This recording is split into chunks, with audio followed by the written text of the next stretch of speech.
ರುಚಿ ರುಚಿಯಾಗಿರೋ ತರಕಾರಿ ಪಲ್ಯ ಮಾಡೋಣ. ದೋಸೆಗೆ ಇದು ತುಂಬ ಚೆನ್ನಾಗಿರುತ್ತೆ.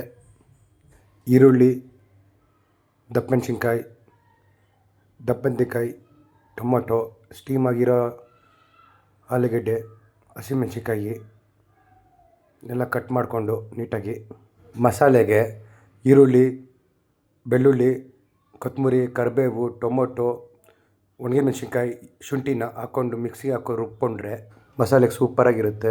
ನೀಟಾಗಿ ಈ ಥರ ರುಬ್ಕೋಬೇಕು ಮಿಕ್ಸಿಲಿ. ಒಂದು ಚಿಕ್ಕದಾಗಿ ರುಬ್ಕೊಂಡ್ರೆ ಮಸಾಲೆ ಚೆನ್ನಾಗಿರುತ್ತೆ, ಟೇಸ್ಟಿಯಾಗಿರುತ್ತೆ. ಕಟ್ ಮಾಡಿರೋ ತರಕಾರಿಗಳನ್ನೆಲ್ಲ ಬಾಣಲಿಗೆ ಎಣ್ಣೆ ಹಾಕ್ಕೊಂಡು ಕ್ಲೀನಾಗಿ ಡೀಪ್ ಫ್ರೈ ಮಾಡಿಕೊಂಡ್ರೆ ಸ್ವಲ್ಪ ಹೊತ್ತು 2 ಮಿನಿಟ್ಸ್ ಹಂಗೆ ಬಿಟ್ಬಿಟ್ಟು ಫ್ರೈ ಮಾಡೋಕ್ಕೆ ಬಿಟ್ಬಿಟ್ರೆ ಕ್ಲೀನಾಗಿ ರೆಡಿಯಾಗಿರುತ್ತೆ.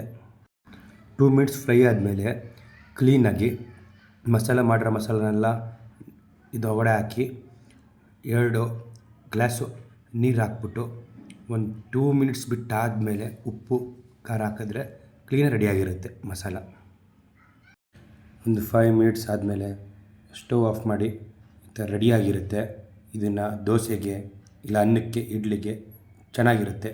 ಮಾಡ್ಕೊಳ್ಳಿ, ತಿನ್ಕೊಳ್ಳಿ.